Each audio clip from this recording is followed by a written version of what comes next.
bari bamaze kumva yuko abaserukira ibihugu vyabo mu Burundi vyinshi, eka n'abantu bakora mu mashirahamwe ajejwe ivy'agateka ka zina muntu, abamenyesha makuru, bose bari bafashe guhera ejo ingingo yuko bazogenda bose mu Ruyigi kumviriza urwo rubanza, nta numwe atogumviriza bumva ibirimwo. Rero ngira bavuga bati kumbure nta vyabona dufise, nta vyemezo bifashe dufise, reka rero duhitemwo gutevya urubanza, ico twita les manœuvres dilatoires.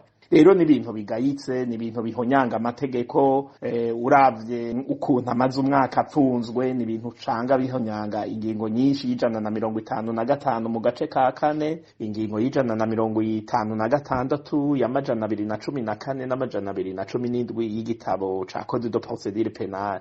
Rero ni ibintu bitwereka yuko ubutungane ataburiho mu Burundi, muri iyo dossier atabutungane buriko burakora, n'umuntu apfunguye ubusa, n'umuntu ntovuga nguko babivuga atapfunzwe vagabond, ata titre inimwe mupfunzi iri valide.